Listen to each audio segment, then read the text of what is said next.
Excuse me. কি? Actually আমরা আজকে সকালে সব ফ্রেন্ডরা মিলে কক্সে আসি। দেন বাস থেকে নামার পর আমি একটু ওয়াশরুমে যাই, আমার ফ্রেন্ডরা আমাকে রেখে সব চলে যায়। এখন এখানে তো আমি কোনো মানুষও দেখতেছি না, প্লাস কোনো গাড়ি, তার উপর কোনো নেটওয়ার্কও নাই। আমি ওদের সাথে কোনোভাবে কন্ট্যাক্ট করতে পারতেছি না। এখন আমি তো এখানে একদম হারিয়ে গেছি। একদিনের জন্য ট্যুরে আসছেন? ঘরে স্যার লাইফ। হ্যাঁ, আমার স্যাড লাইফ। আপনার কোনো সমস্যা? না, আমার আবার কিসের সমস্যা? Now can you please help me? Yeah sure.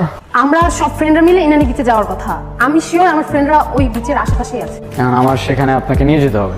জি। আর সেটা আমি কেন করব? আপনার যত টাকা লাগে আমি আপনাকে দিব। আপনার কি মনে হয় এই পৃথিবীতে সবকিছু টাকা দিয়ে হয়ে যায়? মানে কিছু না। আচ্ছা চলুন, আমি নিয়ে যাচ্ছি, আমার কিচ্ছু লাগবে না। ওকে।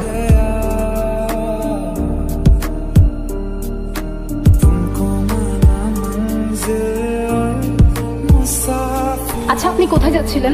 কোথাও না, আবার অনেক জায়গায়। মানে? এই তো সময় যেদিকে যাচ্ছে আমিও সাথে সাথে চলে যাচ্ছি। বাই দ্য ওয়ে, আমি স্টপ। আপনি আপনার নাম বলবেন, তারপর আমরা একে অপরকে জেনে যাব, কোথায় থাকেন, কি করেন। Oh wow, same pinch, what a small world হয়ে যাবে। অনেক ভেবেচিন্তে কথা বলতে হবে, আপনাকে লেম লেম জোক শোনাইতে হবে, ইমপ্রেস করে ট্রাই করতে হবে। অনেক টাফ, আমাকে দিয়ে হবে না। মানে কিসের সাথে কি? আমি তো সিম্পলি পরিচয় হচ্ছিলাম। পরিচয় হয়ে কি লাভ? এমনিই তো ভালো। আমি আপনার কাছে আগন্তুক, আপনি আমার কাছে। জানেন, এই জায়গাটার সাথে না আমার অনেক পুরনো একটা সম্পর্ক আছে। যেমন? যেমন এই জায়গায় আমি আমার সব থেকে কাছের মানুষটাকে পেয়েছিলাম, আবার এখানে হারিয়ে ফেলেছি। হারিয়ে ফেললেন কিভাবে? সে অনেক লং স্টোরি, পরে না হয় কখনো বলবো। আপনার স্টোরি, আপনার ইচ্ছা। আরে ওই তো ওরা আমাকে না পেয়ে মানে অনেক টেনশন করতেছে। চল চল তাড়াতাড়ি যাই। চলেন। কি আইরা, কই তুমি? ফাইজলামি করতেছো? আর ফোনটা অফ করে রাখছো। কতক্ষণ ধরে আমি তোমাকে ফোন দিচ্ছি? আমাকে বলতে দিবা তো কোথায় আমাকে রেখে চলে আসছো? আমি কেমন আছে জিজ্ঞেস করবো, তা না উল্টা আমাকে ঝাড়তেছো। উনি কে? ও আচ্ছা, পরিচয় করে দিই। উনি হচ্ছে আমার ফ্রেন্ড, এই রাস্তায় পরিচয় হয়েছে। হ্যালো। Hello hello. আচ্ছা শোনো, আমাদের এখন ঢাকা ব্যাক করতে হবে। আমার ঢাকা অনেক কাজ আছে, আমরা এখনই ব্যাক করছি। আজকেই তো আসলাম, একটা দিন থাকি, দেখো কত সুন্দর জায়গা, একটু একটু ঘুরি।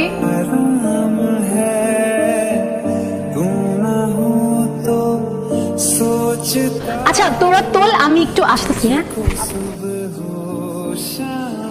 কি আমাকে দেখে কি মুছে ফেললেন? আরে না, কিছু না। আচ্ছা, আপনি কিন্তু আপনার স্টোরিটা আর বললেন না।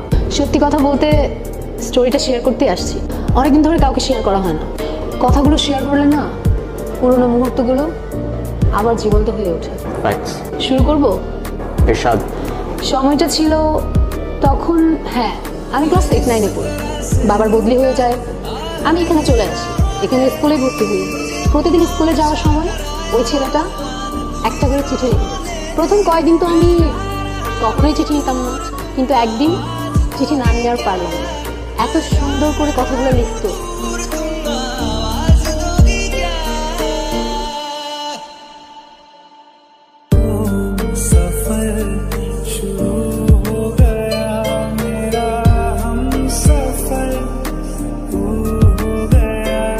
লিঙ্কগুলো ছিল, সেগুলো এখনকার হোয়াটসঅ্যাপ মেসেঞ্জার জেনারেশন কখনোই ফিল করতে পারে। প্রত্যেকটা অক্ষরে কেমন যেন মায়া ছিল। জানেন, ও প্রত্যেকটা দিন চিঠি লিখতো, প্রত্যেকটা দিন। আর এত সুন্দর করে চিঠি লিখতো, আগেই তো বললাম, মানে ওর প্রেমে পড়তে আমি বাধ্য হয়েছি। ইন্টারেস্টিং। আচ্ছা তারপর কি হলো? তারপর আর কি, ওর সাথে সাথে আমিও ওকে চিঠির উত্তর দিয়ে আসতাম। এরকম করেই কাটছিল। আমি ওকে না দেখেও ওর মায়ে পড়ে গেছি। আপনি যখন স্টোরিটা বলতেছিলেন না, আমার ইমাজিনেশনে সবকিছু ভাসছিল। I don't know why. আচ্ছা, আমাকে ডাকতেছে, আপনিও আসেন না? না না, ইউ গাইস ক্যারি অন। আরে চলেন না। আমি শুধু আপনাদের ফ্রেন্ডদের মধ্যে কাউকে হাঁটি হতে চাই। আমি না বুঝি না আপনার ক্যারেক্টারটা। এই খুব চার্মিং, আবার খুব ডিপ্রেসড। আমি রিকোয়েস্ট করতেছি, চলেন। আচ্ছা চলেন। এই তুমি ওইখানে কি করতেছো? তোমার না এখানে বসে থাকতে বললাম? আরে তেমন কিছু না, উনি ওনার লাইফের কিছু স্টোরি শেয়ার করতেছি। আপনি আমাদের মাঝে কথা বলছেন কেন? আচ্ছা সরি, আই এম সরি। আচ্ছা বাই দ্য ওয়ে, এখানে কোনো খাবার পাই নাই, আর ওইদিকে একটা রেস্টুরেন্ট আছে, লাঞ্চের টাইম হয়ে যাচ্ছে। চল আর দেরি না করি। আপনি চলুন না আমার সাথে। না না, ওনার কাজ আছে না, রাইট ব্রো? হ্যাঁ, আপনারা যান ওইদিকে। হ্যাঁ, ভালো খাবার পাওয়া যায় ওখানে। You guys carry on, have a great day. চলুন না, আপনি মিথ্যা কথা বলতেছেন। ওনার কোনো কাজ নেই, উনি এখানে ঘুরতে আসছেন, যাবেন আমাদের সাথে। চলুন।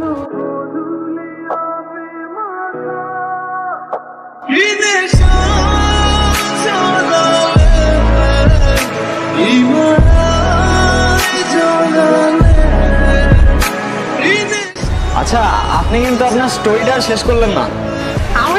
বলে শেষ করা যাবে না। আর ওকে নিয়ে যতই বলি ততই কম হয়ে যাবে। আচ্ছা, তারপরও কেন যেন আপনাকে খুব বলতে ইচ্ছে করছে। লাইফ কিন্তু একটাই, যেটা ইচ্ছা করছে এখনই করে ফেলুন, কে জানে পরে আবার সময় পাবেন কি পাবেন না। ওর সাথে আমার প্রতিদিনই চিঠি দেওয়া নেওয়া হতো। ওকে কতবার বললাম আমার সামনে এসে দেখা করতে, ও কখনো করেনি। কেন করেনি জানি না। তারপর তারপর আর কি, বাবার বদলি হয়ে যায়, আবার ঢাকায় চলে যেতে হয়। তখন তো আর ফেসবুক হোয়াটসঅ্যাপ কিছুই ছিল না, তাই ওর সাথে আমার কমিউনিকেশন রাখাটা পসিবল ছিল না।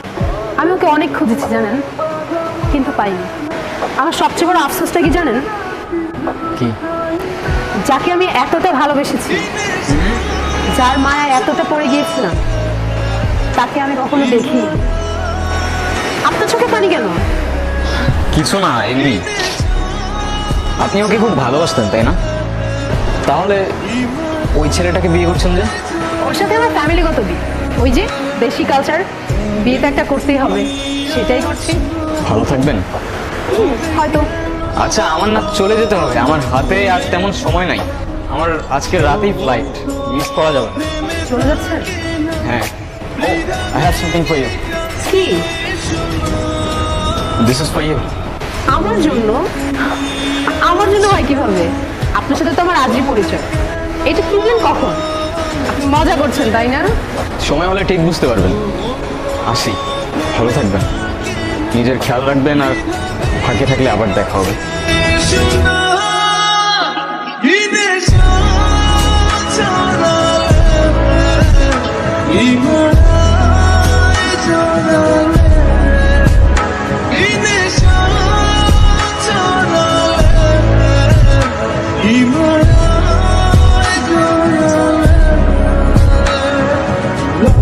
নীরব? এটা নীরব ছিল? দোস্ত, এটা নীরব ছিল। আমাকে শুধু নীরবই আরো বলে ডাকতো। আমি কত খুঁজছি তোমাকে, কতবার খুঁজছি।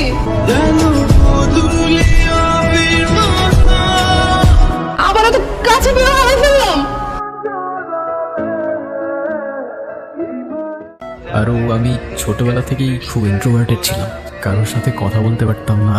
আর সেখানে আমি তোমায় ভালোবাসতাম, কিভাবে তোমার সামনে গিয়ে দাঁড়াতাম আমি বুঝতাম না। কিন্তু আমি সেদিন এসেছিলাম আরও, তোমার চিঠিটা পড়ে সেখানেই দাঁড়িয়েছিলাম। প্রতিদিন আগের মতোই চিঠি দিতাম আর দাঁড়িয়ে থাকতাম তোমার অপেক্ষায়, কিন্তু তুমি আর আসোনি। কয়েকদিন আগেই তোমার খোঁজ পেলাম, শুনলাম তোমার বিয়ে হয়ে যাচ্ছে। তোমাকে শেষবারের মতো দেখার লোভটা আর সামলাতে পারলাম না। জানো, তোমাকে এত কাছে পাওয়ার পর তোমার থেকে দূরে যেতে প্রচণ্ড কষ্ট হচ্ছে। আফসোস করে কি হবে বলো, ভাগ্যের লিখন কে খণ্ডাতে পারে। ভালো থেকো আর ভালোবাসা নিও আরো।